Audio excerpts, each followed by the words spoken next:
Good afternoon. My name is W.D. Foster Graham. I will be your host today for the Conversation with Al McFarlane, where we discuss everything from the African and African American diaspora. This is Black History Month, so on Thursdays, we share books and books chats because we are those wordsmiths, a phrase that was coined by Al himself. We also will be talking about upcoming events as well. And to all of you who are out there, for our subscribers, we have surpassed 500 subscribers and we're shooting for 1,000. So we encourage you to like, share, and subscribe our show. Now, our guest today, our guest author, is James Estwick. And he is an up-and-coming writer living here in the Twin Cities for almost 17 years, but he hails from Omaha, Nebraska. And as an avid reader, writing his own stories was a natural progression. As far back as he remembers, writing has been an escape, a way to explore the many ideas that grew in his imagination. Now, as James has grown, he feels like writing has transitioned to the reflection of the world that he is living in. No matter what form his writing takes, it has always provided James with the chance to release emotions that were hard for him to verbally express. Now, he has an excellent collection of poetry for spoken word, which is named Coffee. And that being said, it is my great pleasure to introduce James Estwick. Good afternoon. Afternoon, James. How's the day today? Not too bad. It's a little gloomy, but it's not bad. Hey, well, I'm coming from here from Minneapolis. We know that the weather's unpredictable. That's it.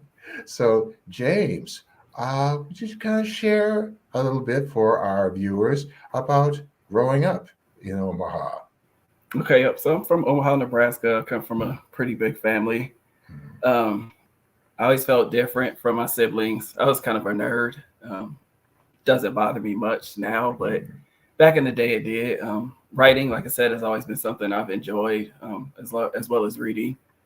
I think one of the first things I remember reading is a poem by Langston Hughes, and it's something that I remember to this day. It's probably one of my mantras. I say it every day just because it makes me happy.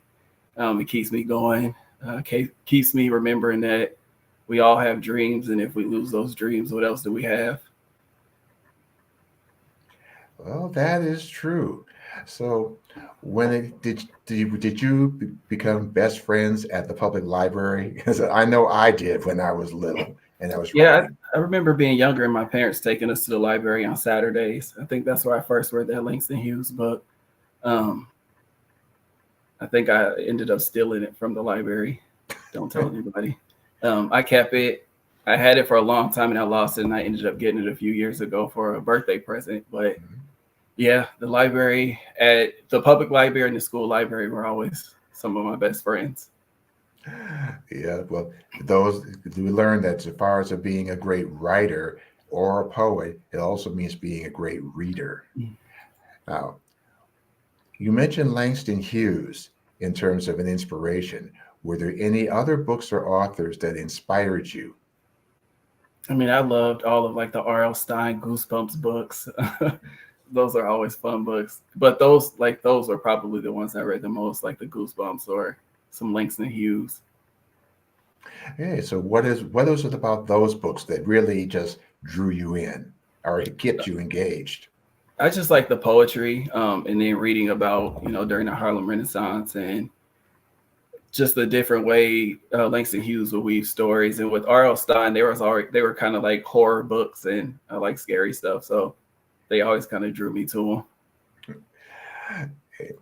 I know about the Harlem Renaissance. You think about Countee Cullen, Langston Hughes, Bruce Nugent, and all of the above.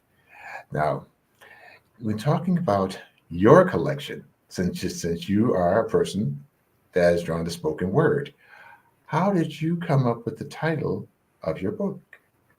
So Coffee is the anchor poem in my book. It's a poem about my grandfather and my relationship with my grandfather growing up. Um, it was something that I shared with him. And then I feel like you have reflections with people, and usually you do this over coffee or like Mhm. catching up with someone. I felt like it was a good way to introduce the anchor poem, but also introduce like a reflection, kind of sitting back, drinking coffee and reflecting on certain points in my life. I see. So tell me more about him, since he is obviously very significant inspiration here. Um, so I don't know. Like I said, I had a lot of siblings, so being at my grandparents' house, feeling like that I got extra attention was always nice.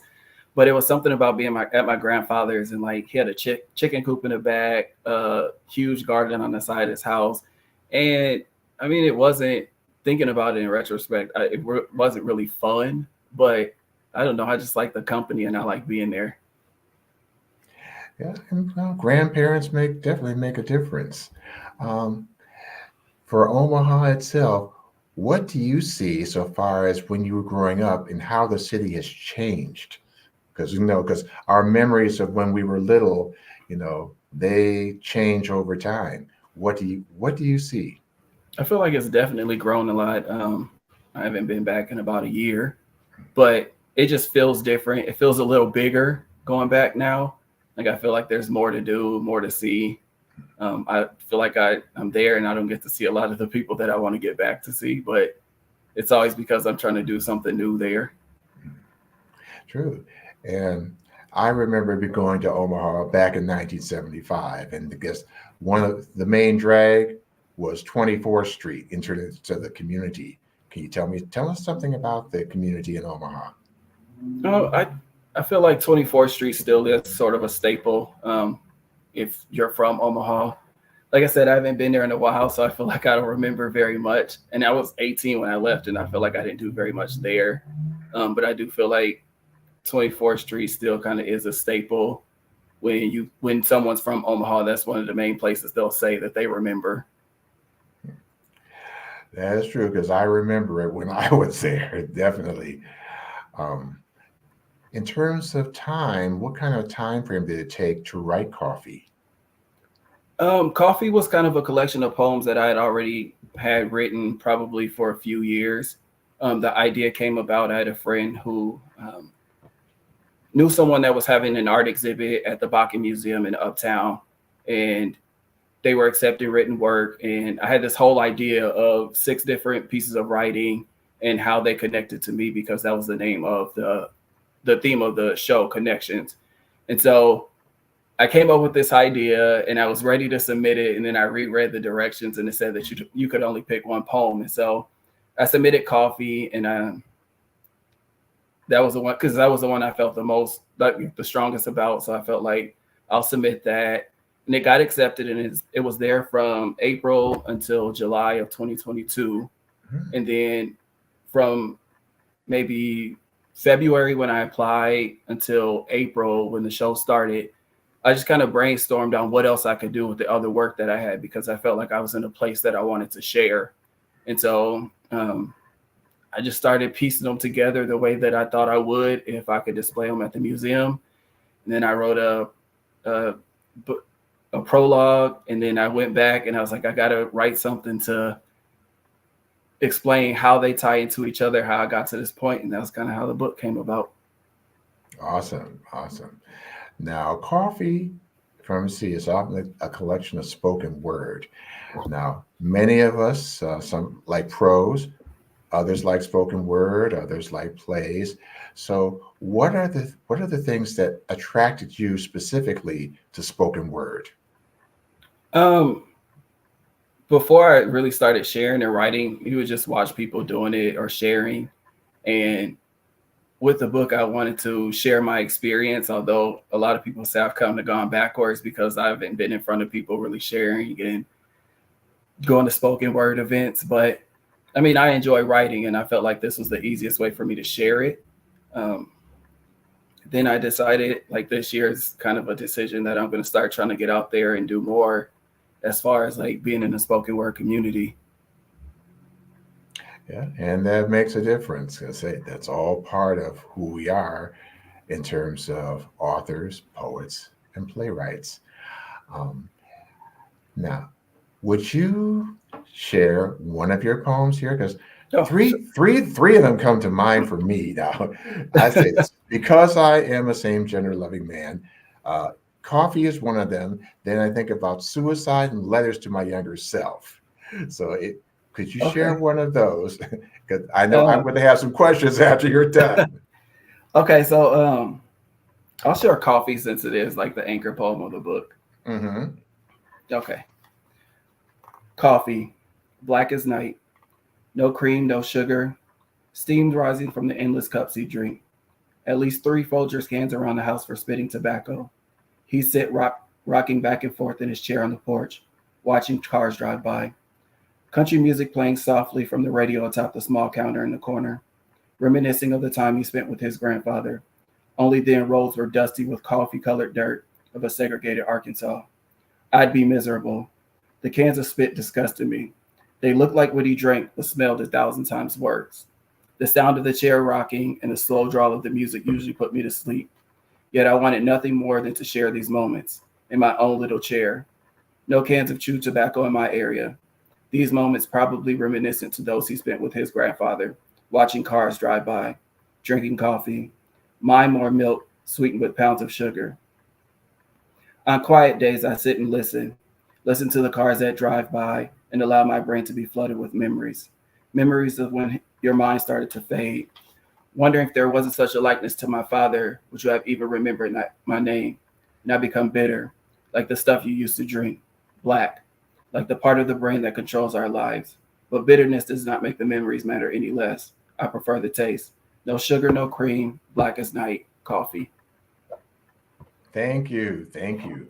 Or in the words when you had spoken word. Okay, now I heard references to Arkansas. Tell me more. So my grandfather that's where he's from. He's from Arkansas, and then after he's in the military, moved to Nebraska. I've never been, so I don't know much about it at all. Mhm. Well, it sounds like say chewing tobacco. I had an Yes, uncle from Detroit that had those spittoons around the place when I was it's little. disgusting. Definitely. So, because you describe the bitterness. Now, when you looked at that bitterness, you look at it in terms of bitterness for him, bitterness for you, or a combination of I both.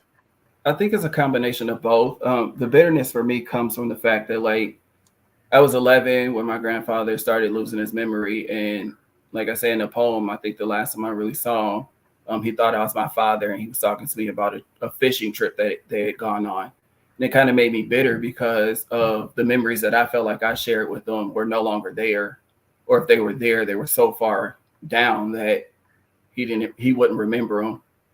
But I felt like it was kind of for him, it was kind of bitter because I'm sure there's a part of him that probably would have loved to remember those memories. And that is true. Would you say it sounds like he had signs of dementia or Hmm. something like that, or memory loss? Yeah, that's happened with my father after a certain point and stuff. And though we wish we could, you know, that they would have those memories, I know it's hard for them as well. So that being said, uh, with your grandfather on that, uh, did he move from Arkansas to Omaha, or did you go down? You said you'd never been to Yeah, Arkansas. I'd never been. Yeah, he moved from Arkansas to Omaha. Mhm. Okay. And then, okay, with your grandfather and then your parents, know the dynamics on that in the poem. How did that influence your poem? Um, I mean, like I said, I love spending time with my grandfather. Mhm. I don't think I ever really, like I said in the book, I think what I remember seeing my grandfather last, my mom took me to see him. Mhm. And I put in the book, I didn't even know if she actually remembered that. It's something I'll never forget. But I know it was something I had never spoken to my dad about until he read Coffee.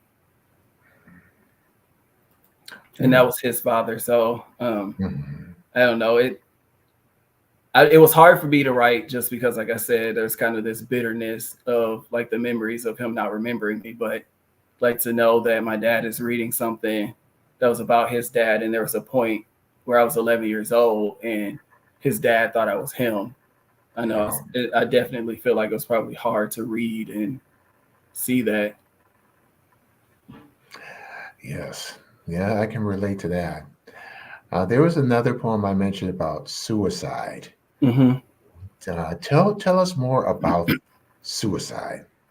Um, I'll read it in a second. Suicide was something that when I was 10 years old, this is another thing that was really hard to share because it's something that I don't think I've ever shared with anyone, like publicly. Um, when you're younger and you feel different and people say certain things to you or make you feel a certain way, you sometimes feel like it's easier to just not be there. And so it was definitely something I considered multiple times. This poem actually stems from a time that I actually was going to attempt it. Um, Thankfully, I did it. I'm grateful that I did it because I wouldn't be here.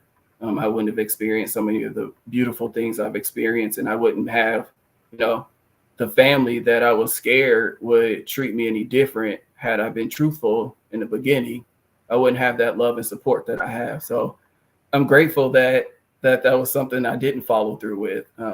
But I felt like it was necessary to talk about because I feel like in order for you to grow and to build, you have to talk about the dark places. And that was definitely a dark place. And it sucks feeling like, or knowing, that I was 10 years old at the time, but I grew from it. I'm stronger because of it. And, I can be a voice and I can be a face for those that feel like, I'm in this dark place, but it definitely gets better.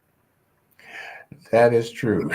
It gets better. I'm just thinking about the Gets Better project and so, and the fact that there's still so many that need to hear that, need to hear that one, we're not alone, Mm-hmm. and say, and three, we get through it, and there is support out there.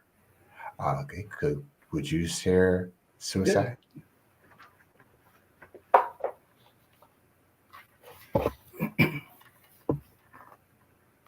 Know what it feels like to be in a room full of people and feel so alone. Do you understand that feeling when it's in your own home? Trying to be someone you're not so you appear to be strong, but deep down inside knowing what you're portraying is all wrong. Words that should just be words ringing true in your ears, and feelings that you feel like you shouldn't have confirm your fears. Knowing who you really are for years and years, but concealing it with smiles and lies to hold back tears. How many times do you have to be called a monster before you believe it's true? How many nights do you shed silent tears because you can't be you? Do you take your own life or suffer through? Continuing this lie, what do you do? Do you run away to cry, although it's all jokes? Or does death consume you? Is it your ray of hope? How far will you go to run from this pain, scared of the consequences, just the same? Crying in the mirror, a belt around your neck, looking for a place to take the next step. Afraid of your image, a moment of clarity within, taking your life just won't help in the end. You sit and you cry, glad you made the choice that you did, because deep in your heart, you know you have so much to give. You've only lived in 10 years, there's so much more life to live, and you have a new renewal in life, you're proud of it. Now you're able to tell your story while being truthful to yourself, knowing that your words can help someone else. Accepted by those you love the most for just being you. And if suicide is supposed to be the easy way out, why is it so hard to follow through?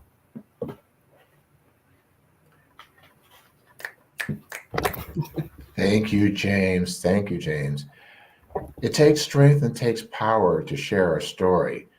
And oftentimes, sometimes you say often the fear is greater Mm-hmm. than the reality. Now, at 10 years old, you were at that stage. So, in that, because we are grateful that you are here with us to share your story and your gifts.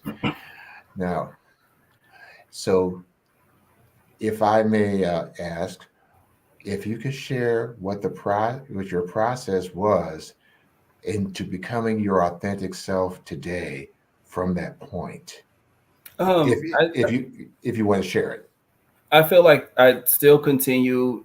I mean, I think there was a time where I still continued to try to hide behind, like, this is not who I am. I'm not gay. I'm not queer. Like, I tried to hide behind that. And then after I came out, knowing that the people that I love the most supported me for just being me.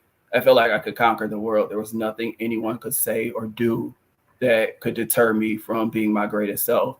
And to this day, I have that same love and support, and I have even more of it. And it just allows me every day to wake up and know that I'm James, I can be James, and whatever it presents itself as that day, and keep moving forward. So I'm forever grateful for my support system.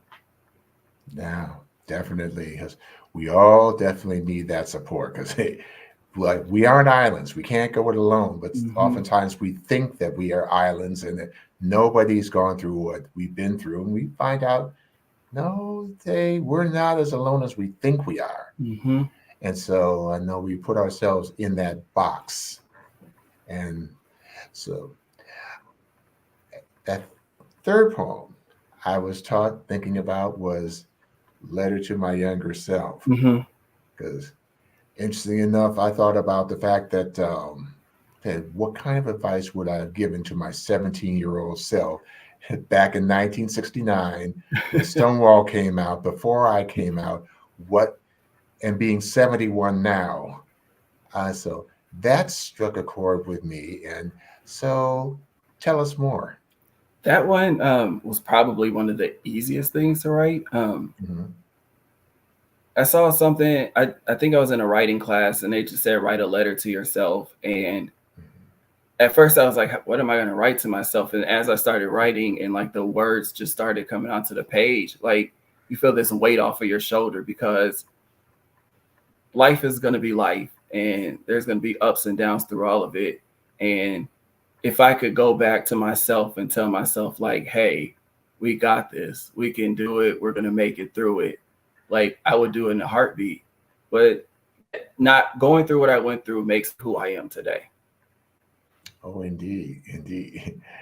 So before you share that, because I definitely want our readers to hear that, as those of us who are also African American and LGBTQ, what are some steps that can be taken so far as speaking that truth to power and making a positive difference today? I feel like there's this whole narrative that you're one thing before the other, and people forget the intersectionality of being one thing and another. As a straight person, you can just navigate life freely and no one bothers you about it. No one says anything about it. As a Black person, you have a stigma. As a male, you're set up with another stigma. As a Black male, you're set up with a stigma. And then here I am, a gay person. And so I have three things against me already that society are looking like, what's going on? And I just want to navigate life showing that these three things represent who I am. Nothing is greater or less than the other. They all create me, and they're all going to be a part of who I am. I don't put one against the other or one higher than the other, because they're all what encompass who James is. Oh, that is so true, James. So to piggyback on that, what is the way you see all the above as strengths, as superpowers? I just feel like I said, they're all a part of who I am. And as long as I'm living my authentic true self, that's always going to be my superpower, because no one can change who I am. No one can take away from who I am, because I know who I am. Indeed, indeed, indeed. So that being said, can you share with us? All right, this is a letter to my younger self. Dear James, even at a young age, you could sense your own differences from your brothers, cousins, and even the boys at your school. For a long time, you tried to hide who you are or your feelings out of fear. Things will get better. There was nothing wrong with you then, like there's nothing wrong now. Don't allow anyone to tell you that there was or is. You spent many nights mad at God for it and prayed that he changed the way you felt, only to learn that who you are and who created you are one and the same, and he knows you better than you know yourself. Life has been no crystal stair. It will never be. It will sometimes be uncomfortable and difficult. There may be a time that you contemplate taking your life. Don't. Just dig into the strength and resilience you possess. There will always be people that don't understand, but don't let anyone's definition of who you should be define you. Things will get better. Don't hold on to bitterness and heartache. They do nothing but in turn make you bitter and heartless.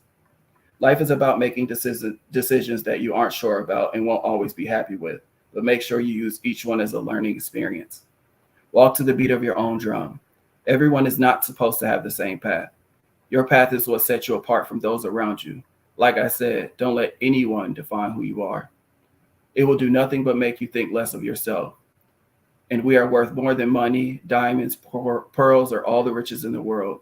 We cannot be bought. We will not be owned. And when I say owned, I say that in the sense that our individuality is unmatched, that we will live outside of the chains of society and out of the box of what people or who people think you should be. Yes, you will lose jobs, you will lose friends, but you will gain knowledge and acceptance in yourself. Over anything, knowledge and acceptance of self are the absolute greatest things you will ever gain. No one can take that away from you. No one will ever be able to take that away from you. Don't even let them try. God grants no greater gift than to live and love. And living for and loving yourself is top priority. Love always, James. P.S. If you ever feel like you can't be your authentic self in any space you occupy, then that space is not a space for you. Thank you, thank you, thank you, thank you. And on that, we are going to take a moment for a station break. Readers, then we will be back with James Estwick, this gifted spoken word poet. Are you or someone you know recovering financially from the COVID-19 pandemic, the lockdown, or any other reason? If so, help is available. Findhelp.org is a site to find a wide range of resources, including food, medical care, and more. The best part is based on your zip code. Visit findhelp.org, enter your zip code and the service you need. You'll get a map directing you to the organizations that can help you. Help is waiting at findhelp.org. If you need help starting anew, findhelp.org is the site for you. Thank you. We are back with Conversation with Al McFarlane, and I'm having an enjoyable chat with our guest poet, spoken word artist, James Estwick. Hi, James. Since you just shared, it's a letter to a 17-year-old self or to your younger self. My younger self. Your younger self, exactly.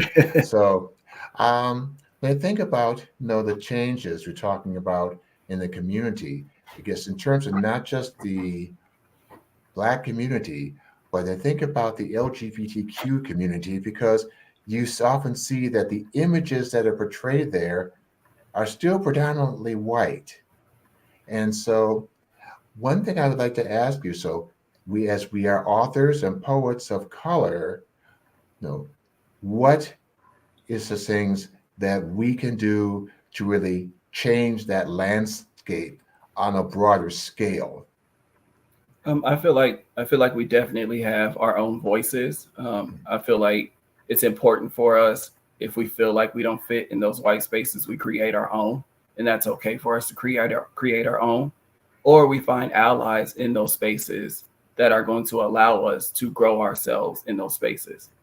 Yes. I feel like as a Black queer community, we also have to not allow the stereotypes that other people have of us be a burden on us, because there are a lot of positive things that a lot of queer people do that might go unnoticed because of stereotypes. That is so true. Because to say, since we are representative of that intersectionality, I guess one of the things is, as we share our stories one-on-one, it's changing the narrative. Would you agree? Mm-hmm. I agree. Definitely.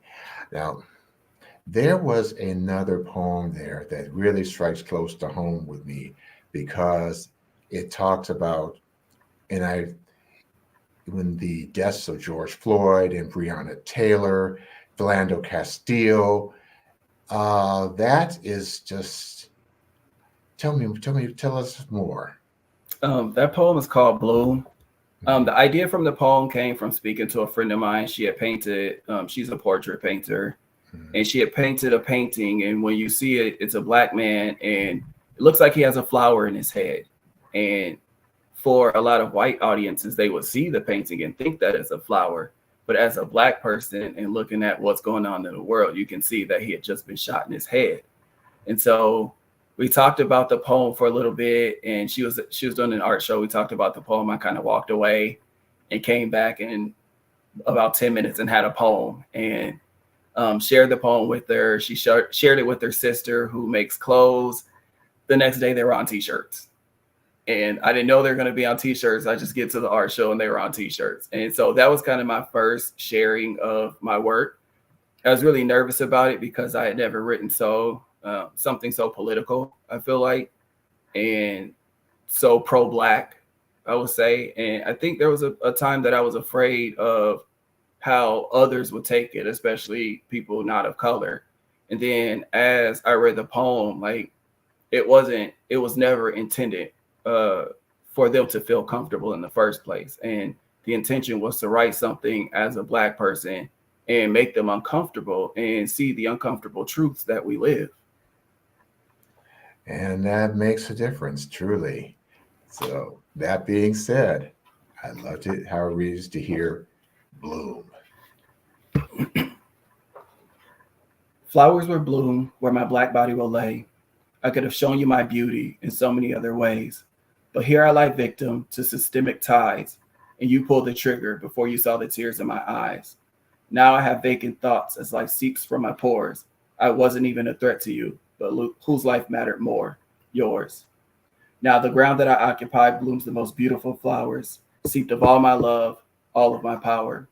Perfect stems crowned with perfect flower heads, but you only noticed my beauty after I was dead. Powerful, mostly powerful. Now, what do you remember about that day, May 25th, 2020, when George Floyd was murdered? I just remember getting on social media and I just refused to want to see the video. And then I ended up watching the video and it made me angry because it's 2020 and we're going through the same things that people were going through in 1960. And it's upsetting and you get upset. And I think one of the things that, like, for lack of better words, pissed me off the most is like people saying, I'm so sorry. And this, and this. It's like, but as a person, like a white person, you have a voice that sometimes is stronger than mine. And what are you saying or what are you doing that is going to help change this narrative or change these laws or change the way that people are seen in society? But for lack of better words, I was angry. I was pissed off. So with the whole process and said, do you feel that justice was served in that? No. I do. And every time he appeals, I'm glad that it gets thrown out the window because he took someone's life. And whether it was intentional or not, he kneeled on someone's neck for 9 minutes. And it's inexcusable. That is so true. Now, it's been going on 4 years since that happened. What do you see in the climate today, say here in the Twin Cities? It's weird. It seems like a lot of the areas that were destroyed during the protests, you don't see very much construction going on or rebuilding. At least I don't feel like I have. It just kind of sucks because I feel like there haven't been any significant talks on what proper policing should look like and what proper policing in certain neighborhoods should look like. To know that there are people that are policing neighborhoods that they're unfamiliar with, or that they're unfamiliar with the people there, the environment, how to interact with them, is definitely a conversation that I feel like should be had. That is true. That is very true. So taking the conversation just to another note, when you finished your collection, your book, how'd you celebrate? I definitely cried. Like I said, it's been something I've been thinking about for forever. It's something that has been a dream of mine for a long time. So I definitely cried. And then after I had the physical copy in my hand, like I just stared at it. I couldn't put it down. I probably sat in it with my hand staring at it for about an hour. It was just a surreal feeling. And even now, like holding it and reading from it and knowing that these are my words and this is something that I did, like it still feels amazing. It's true, because I learned that the first biggest experience was for a writer or a poet is first you complete the work, and then the next biggest one is holding it in your hand for the first time. There's no feeling like it. Definitely I feel no like that even if someone buys it and like I'm taking it from my hands and putting it in theirs, it's such an amazing feeling knowing that I'm taking my words to share with someone else in a way that I never thought that I would. That is so true, so true. And speaking of your work, because we met at the Minnesota Black Authors Expo in October. Why don't you tell me about your experiences in that milieu? That was it was an amazing event. Like I said, I had done some art shows, but they were never geared towards literacy. And so it was definitely I felt home, like I felt complete in a space that like everyone else looks like me. They're doing the same things as me. And you get to interact and meet other people who have had this dream, the same dream that you've had forever. And I met some really amazing people, and the Minnesota Black Authors Expo has been amazing thus far, being a member. And I look forward to everything else happening, especially this month. So true. Definitely look forward to seeing you in, say, the next October at the expo. So you have the opportunity to share more of your work. Now, one thing I want to ask you about too, when you first saw your collection exhibited, what was your experience of that? I definitely cried. I definitely cried. I don't know. They're all happy tears. Like, but I definitely, if it's there, I'm definitely gonna cry. I have books displayed at the Strive bookstore that I dropped off the other day, and I haven't gone in yet. But I know that I'm gonna go, and I'm probably gonna shed a tear because, I mean, it's a dream. Like to get on Amazon and see my book, or get on Barnes and Noble online and see my book, and now I get to go to a local bookstore and my books are there. Like it's definitely an amazing feeling. I know that's right. Yeah.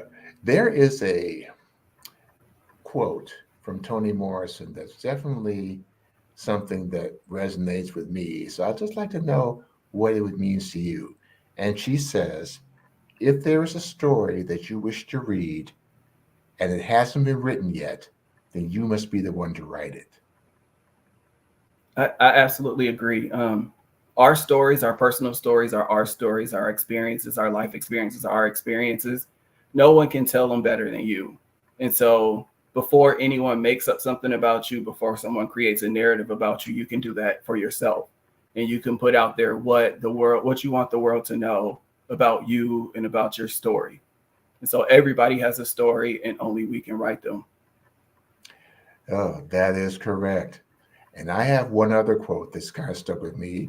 It's from Aretha, the queen. As she had this quote that said, be your own artist and always be confident in what you're doing. How does that speak to you? It speaks to me highly. Like I said, years ago, I was scared of my work and sharing my work. Now I sit in a place comfortably that I write in hopes of sharing the things that I want to say and my perspective, because my perspective is going to be different from anyone else's because it's my perspective. And I feel excited to share the things that I have in store and the things I've been working on. And even with my book now, having a space to be able to share the things that I've already written. Amen. Amen. And speaking of another of your poems, you're talking about rivers. Yeah. Yeah, because at first I think Mississippi River, but it almost has a whole different meaning in your poem. Would you share that with our viewers? Yep, definitely. So Rivers is a poem that was kind of inspired. Like I said, Langston Hughes was one of my favorite writers, and so was inspired by his poem "Negro Speaks of Rivers." And so, rivers run deep, dark and calm, violent and free. Rivers run deep with the blood of man taken from his peace. Rivers run deep with tears of sorrow and lives untold. Rivers run deep with everlasting life and life yet to unfold. Rivers run deep, reflecting the moon, mirroring the stars. Runs deep like flowing blood from open scars.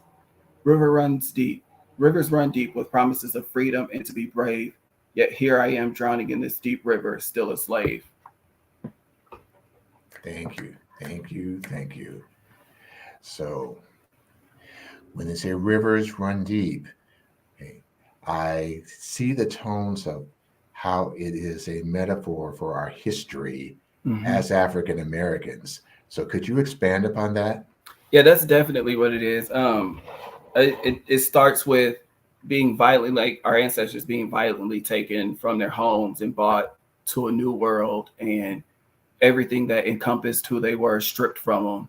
And like I said, rivers run deep like flowing blood from an open scar. The craziness of slavery and all that, the atrocities of slavery, and those scars that, you know, still trickle to this day with systemic racism and everything going on in the world.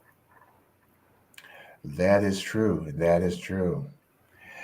And now, that being said, tell us things about where you're at now, and so far as me, perhaps personally and professionally. So I've been writing a little bit, nothing crazy. It's coming on 2 years for Coffee being out, so I'm trying to work on something just to celebrate that, because like I said, it was such a milestone for me. As far as upcoming events, I have Minnesota Black Authors Expo has the 2024 open mic night next Thursday, February 15th. That's Drive Bookstore downtown. From 5:30 to 7:30. So I'll be there presenting some of my work. It's free to the public, so hopefully a lot of people can come out and support, especially the Black-owned bookstore. And then later this month, I'll be at the Brooklyn Park Library for the Bringing Books to Life for Black History. And I'll have a couple of minutes to talk about my book, answer some questions, and then they're going to do a giveaway of some of the author's books. And I'm just going to keep writing, and hopefully in the next year or so, I'll be working on my next collection of poetry. Oh, do you have a theme for your next collection? Not at all. Not at all. I'm just trying to make sense of everything I have right now and see if I can come up with a theme. I definitely would like it to be like I've played around with the idea of a healing theme, like a reflections of my healing or something of that sort. So we'll see where it takes me. Yeah. Well, we will see. And I think about this. Now, when it comes to spoken word and poetry, what I've seen where you have derived from different situations. What's your process from the time it's in your head to the time it's out on a laptop or a piece of paper or whatever you have on hand? I think whenever something comes to mind, I just try to jot it down like in my notes. Then I'll go and revisit and see if some of the stuff I wrote before I can put together with something else. I honestly don't have a real process. A lot of my writing comes based off of just pure emotion in the moment. I'm working on getting better at creating a process, but yeah, a lot of my writing comes purely based off of inspiration. Yeah, that's the best way to do it. I will admit that, yes, I have written the poetry and stuff, and it just is something, well, for me, it comes as a spur of the moment. It's an idea. Let me get it down. Let me get it out of my head, and then go from there. Because, as you know, I'm an author. I'm more prose than poetry, and that's an entirely different process altogether. Yeah, I'd say one thing I definitely learned is that as a younger writer, I felt like everything had to rhyme in poetry. Mm-hmm. And it was just rhyming more. I just wanted to tell a story. or I want to paint a picture that tells a story of metaphorically of something else, or just flat out tell a story with my words. And knowing that it doesn't always have to rhyme was kind of a relief. That is so true. Now, you know that this is Black History Month, and Black History Month also includes those of us who are LGBTQ. And you think about persons like James Baldwin and Langston Hughes, Elaine Locke, County Cullen, Bruce Nugent, and others, Samuel R. Delaney, Lorraine Hansberry. When you look back on these authors, what are your impressions of them, and what sort of things that you draw from those who went before us, since they, we know they grew up long before we were even a consideration? The thing with all of them, they were all pretty unapologetic about their writing and about their voice and about the things that they wanted to share. And that's something that I'm definitely trying to be, is unapologetic about the things that I want to share, because it's my story, it's my words, and I should be able to share them and say the things that I please. Yeah, that is true. Okay, I'd like to take a moment to talk about an upcoming event that's going to be happening in South Minneapolis, and it is called the We Are Wordsmiths Community Event. Now, wordsmiths, I like that phrase, which Al McFarlane coined, so far as the gifts that we have as masters of the written word, be it in prose, poetry, or plays. This will take place on Saturday, February 24th at St. Peter's AME Church, starting from 6 p.m. to 8:30 p.m. St. Peter's is located at 401 East 41st Street in Minneapolis, Minnesota, and we are featuring the following amazing and gifted authors: the Ms. Mercedes, T. Aaron Cisco, Shayla Michelle Reeves, James Johnson, Anthony Walsh, Tierra Caldwell, Willie Dean, and Sharon Bott-Scarf. Light refreshments will be served, and we also will be featuring handcrafted jewelry by Dee Michelle and artwork by Vaughn Larry. So it's going to be an amazing event, and Minnesota Black Authors Expo will be in attendance for this event as well. So for you in the community, come out, hear these authors, share their stories, get to meet them, and encourage you to purchase their work. Because when it comes to authors, the best way you can support them is, 1, buy their work, and 2, write reviews. Reviews are important to help support our authors along the way, such as those who are going to be on the event, and poets such as James, my guest here, and is definitely deeply appreciated. So now, correct me if I'm wrong, but there's another poem that you have in your collection. Yeah, it's called Watch the World Burn. Please share. Please share. This was kind of like the middle, kind of like the transition in from my personal life until like the world. Some people look at it with envy, jealousy, a twinkle in the eye. Some merely adore it. Some men would rather die. I'd rather watch it with you and wait for the Savior to return. So sit back with me, darling, and watch the world burn. Fires fueled by hatred and incurable, insatiable greed, a lack of respect for fellow man, a lack of hope for those in need.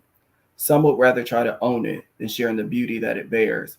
Some would rather try to control it as a way to subside their fears. See, I'd rather yearn, a longing that one would one day have a cure. So I'll just sit back and watch the world burn.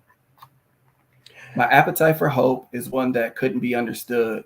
My optimism for a peaceful life is sometimes guarded unlike it should. I only pray for the things I need. I work hard for the things that I can. I hope for better days and understanding of man. I think of bringing in lives, but always with so much concern. because I never want them to experience this life. I'm way too afraid of them watching the world burn. Thank you. Thank you, James. So, what was going on at the time that you wrote this poem? This was definitely during 2020, during the protests, and literally watching the city burn and watching the backlash or the negative comments that people make about buildings and material possessions, and not the lives that are affected by everything going on. And that was kind of my way of like trying to explain it to myself as well. It's like some people want to own everything in the world, and they miss out on the beauty of everything that's already there for us. Yes, and that's like I said, it's a sad testimony on the state of affairs. Yeah, encountering on that, what is your hope so far as the community, the diaspora, and say for what's going on in the world? What would be your hopes and dreams? I really hope that people start to see the humanity, that we are all human. Yes, we are different colors, we're different races. But at the end of the day, we're all humans. I think that within the Black community, there's so much division in who we are and how we represent ourselves as well. And as a collective, it would be nice to see people realizing that we're all kind of fighting the same struggle. And if we can get on one accord, realizing that we're fighting the same struggle, it might be able to help build us in a way unimaginable. True. So, how would you see going about bridging those divisions? Conversations are always an amazing thing. Like I said, writing has always been my go-to with trying to explain my emotions and my expressing how I feel. So I definitely want my writing to be a reflection of that, because I mean, I am more than just Black. I'm gay. I'm a male. Like I'm more than just that. And so I want my writing to be a reflection of that. Exactly. That's, I know, because that's where I was at when I first started my novels, to say, hey, I am all of these things. And I remember what it was like when there were no, shall we say, safe spaces at the time, or as well as not seeing persons who looked like me reflected in the books that I read. Mm-hmm. So it's like with, say, Gandhi said it, be the change you want to see. Mm-hmm. And it will show up around you. Well, I have definitely enjoyed our talk. I definitely appreciate the gift that you are of the spoken word. Thank And you. so, do you have any closing remarks? If anyone wants to purchase my book, it's no diss to Amazon, but Amazon is taking a lot of my money. So if you would like to purchase a book, I would love if you would reach out to me on my Instagram. My handle on Instagram is Spoken by James. Reach out to me there. We can coordinate how to get the book to you. Like I said, I have the open mic night next Thursday at Strive Bookstore. I'll be at Brooklyn Park Library on the 24th. And surprisingly, I've never really done spoken word, but I'm actually working on planning my own spoken word event next month. So whenever I have details, if you follow me on Instagram, I'll make sure I share those and let everybody know. That's great. Because say you come on out and we support James in his spoken word. Because hey, Black History Month is here, and we have so many artists, writers, poets, all around the Twin Cities area. It's often said that, hey, some people thought that, there were no Black authors or anything here in Minnesota. Well, guess what? We are. Right here. So, that being said, I just want to thank you for being a guest here on Thank you for Conversations having with me. Al McFarlane. It's been a joy and it has been a pleasure. So, viewers, they come out and support our guests. James, he is a awesome poet and spoken word person. He has a powerful story to share. And so this is W.D. Foster Graham saying thank you for viewing in, and we'll see you next go round. All right. Thank you.